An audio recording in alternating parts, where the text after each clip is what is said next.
안녕하세요. 장쌤 사진공방의 장영렬입니다. 이번 편에서는요, 지난번에 배웠던 블렌딩 모드 아직 활성화는 안 되어 있죠. 이 블렌딩 모드에 오버레이, 소프트라이트, 하드라이트를 이용해서 풍경 사진의 질감과 입체감을 어떻게 좀 더 강조하는지를 알려드릴게요. 많은 사람들이 선명한 사진 그리고 디테일이 많은 사진을 좋은 풍경 사진이라고 생각을 합니다. 그런데 사진 용도에 따라서 때로는 디테일보다는 사진이 입체적으로 느껴지는 것을 더 선호해하는 경우가 많아요. 풍경 사진에서는요, 이 입체감을 경계 대비라든지 중간 톤을 변화시킨다든지 빛의 방향 같은 이런 요소들에 의해서 입체감이 만들어진다고 생각합니다. 오늘은 실제 풍경사진 한 장을 이용해서 각 블렌딩 모드가 사진 구조와 분위기 그리고 질감에 어떤 영향을 주는지 살펴보도록 하겠습니다. 사진을 한번 볼까요? 전체적인 분위기는 굉장히 좋죠.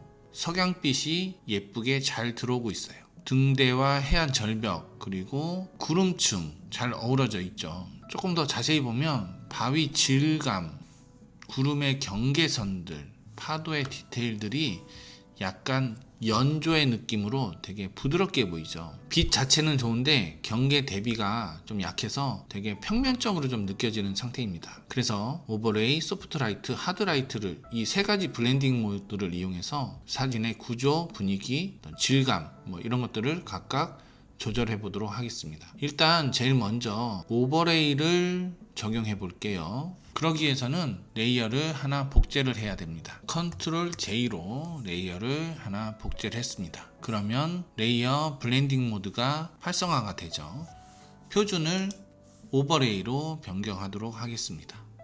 오버레이로 변경을 했더니 전체적으로 대비가 상당히 증가했죠. 바위의 경계선들이라든지 등대의 그림자라든지 구름 위의 모양, 구조들, 또 파도의 흐름들 이런 것들이 훨씬 또렷하게 보이는 것 같습니다. 여기서 중요한 것은 단순히 선명해진 것이 아니고 이 오버레이는 밝은 영역은 더 밝게, 어두운 영역은 더 어둡게 만들면서 중간 톤 주변의 대비를 크게 증가시켜 줍니다. 그래서 사람 눈은 사진을 좀 더 입체적으로 인식하게 됩니다. 오버레이로 변경해서 그대로 쓰시면 상당히 위험합니다. 현재는 대비가 굉장히 과합니다. 그래서 우리 지난번에 배웠던 오파시티, 즉 불투명도의 수치를 좀 조절해 볼게요. 좀 내려서 적정한 수준, 저는 40% 정도로 한번 조절을 해 보도록 하겠습니다. 지금 보면 질감과 입체감은 살아있지만 전체적인 분위기는 훨씬 더 자연스러워졌습니다. 변경 전, 변경 후, 변경 전, 변경 후입니다. 이번에는 마스크를 사용하지 않을게요. 왜냐하면 오버레이는 특정 부분을 강조하는 용도라기보다는 사진 전체 구조를 정리하는 역할에 좀 가깝다라고 생각을 합니다. 그래서 풍경사진에서 전체 적용한 후에 오파시티만 조절하는 경우도 종종 있습니다. 전체적인 분위기를 조절했다면 이번에는 소프트라이트를 적용하는 방법을 해보도록 하겠습니다. 다시 원본 배경 파일을 복제하도록 하겠습니다. 컨트롤 J입니다. 오버레이 레이어를 복제하는 것이 아니라 원본 레이어를 다시 복제하는 건데, 왜냐하면 블렌딩 모드는 누적이 될수록 대비와 색 변화가 굉장히 빠르게 강하게 변합니다.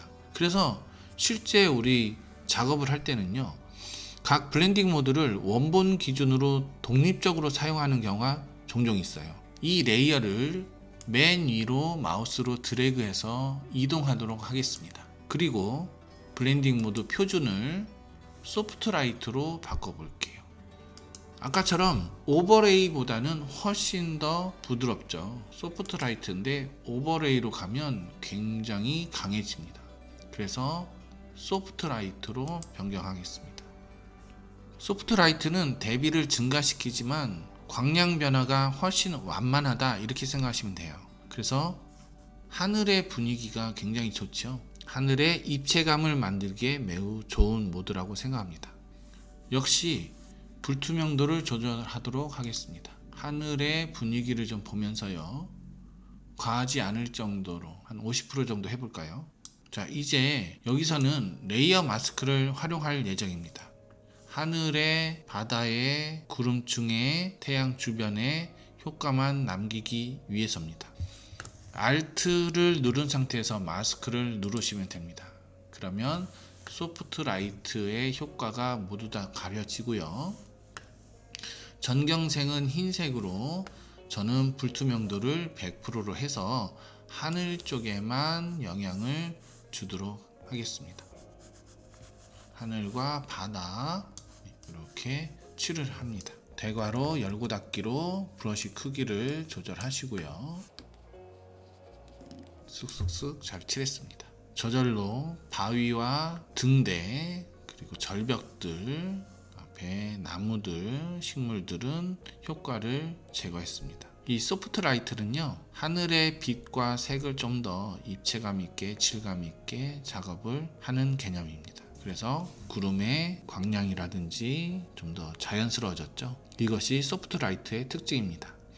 강한 대비를 만드는 게 아니고 부드러운 대비, 즉 빛과 색의 어떤 연결감, 이런 것들을 만들어 준다고 생각하시면 좋겠습니다. 이번에는 다시 원본 레이어를 복제해서 하드라이트를 적용하는 방법을 해볼게요. 배경 레이어를 선택하신 후에 컨트롤 J로 복사를 하시고 이 레이어를 끌고 이동하겠습니다. 드래그 앤 드랍. 그리고 표준 레이어 혼합 모드를 하드라이트로 바꿔보도록 할게요. 지금 보시면 질감이 굉장히 강해졌죠. 특히 바위의 결들이라든지 그림자 어떤 경계라든지 등대라든지 이런 부분들이 굉장히 극적으로 강조가 됐습니다. 처음에는 이게 자극적이어서 되게 좋아 보일 수 있는데 자세히 보면 이 안부가 지나치게 좀 강해졌고요. 색이 과포화도가 좀 나오고 있고요. 하늘도 많이 거칠어졌습니다. 즉 이런 디테일들은 잘 살았지만 오히려 공간감이 안부 영역이 많아져서 줄어들었어요. 이것이 하드라이트의 특징입니다. 그래서 우리 실전에서는요, 하드라이트를 전체에 사용하는 경우는 많지 않아요. 대부분 부분적으로만 강조할 때 사용을 합니다. 이번에는 레이어 마스크를 이용해서 바위 부분에만 적용을 해볼게요. 미리 적절한 불투명도를 조절해도 좋습니다. 불투명도를 30% 정도로 조절해 보겠습니다. 이 정도만 해도 바위 질감이 충분히 살아납니다. 이 하드라이트는 많이 쓰는 것은 중요치 않아요. 필요한 곳에만 작업을 하도록 하겠습니다. 아까처럼 Alt를 누른 상태에서 마스크를 클릭하시고요. 내가 원하는 부분에 효과를 적용하도록 하겠습니다. 바위라든지요, 이 앞에 전경 쪽에 식물들, 그리고 다시 크기를 좀 줄여서 등대도 영향을 줬습니다. 이쪽 바위에도 조금 영향을 좀 줄게요. 전체적으로 어떻게 바뀌었는지 한번 볼까요? 배경 레이어를 선택을 하고요. Alt키를 누른 상태에서 가시성을 꺼보도록 하겠습니다. 변경 전에는 전체적으로 분위기는 좋은데 질감이라든지 구름이라든지 등대라든지 파도라든지 이런 부분들이 굉장히 평면적으로 보였어요. 그런데 다시 변경 후는 바위의 질감, 구름의 구조라든지 등대 입체감, 파도의 흐름 이런 것들이 훨씬 잘 살아났죠. 여기서 중요한 거는 단순히 디테일이 증가한 것이 아니다. 경계 대비라든지 중간톤 변화, 사진의 깊이, 입체감 이런 것들이 만들어졌다라고 생각하시면 되겠습니다. 실전에서는요, 우리가 풍경 사진 보정할 때 무조건 강한 대비가 좋다라는 것은 아닙니다. 특히 하드라이트를 과하게 사용하거나 오버레이를 너무 강하게 적용하면 사진이 쉽게 딱딱해지고 또 디지털로 과하게 보정한 느낌이 나고 그러다 보니까 공간감도 줄어들 수가 있습니다. 그래서 중요한 것은 질감을 늘리는 것이 아니라 어디에 경계 대비를 어떻게 조절할 것인가입니다. 실제 풍경사진 워크플로우에서는요, 보통 오버레이로 전체 구조를 정리를 합니다. 그리고 소프트라이트로 분위기와 색의 연결감을 좀 조정해 주고요. 하드라이트로 부분만 질감을 강조한다. 이렇게 방식으로 좀 역할을 나눠서 생각하시면 이해가 좀 더 빠를 겁니다. 단순히 어떤 모드가 더 좋다 이렇게 생각하시면 안 되고요. 각 블렌딩 모드가 빛과 질감을 어떤 방식으로 해석하는지 이해하시면 더 좋습니다. 오늘은 오버레이, 소프트라이트, 하드라이트를 이용해서 풍경 사진의 질감과 입체감을 어떻게 조절하는지 살펴봤습니다. 이번 블렌딩 모드 시리즈를 통해서 블렌딩 모드는 단순한 효과가 아니라 빛, 공간, 질감, 그리고 사진의 분위기를 어떻게 해석할 거냐, 그 하나의 방법이라는 것을 이야기해보고 싶었습니다. 이제 블렌딩 모드 시리즈 마무리하겠습니다. 다음 영상도 기대해주세요. 다음 주 월요일 저녁 6시 30분입니다. 그때 만나요. 안녕.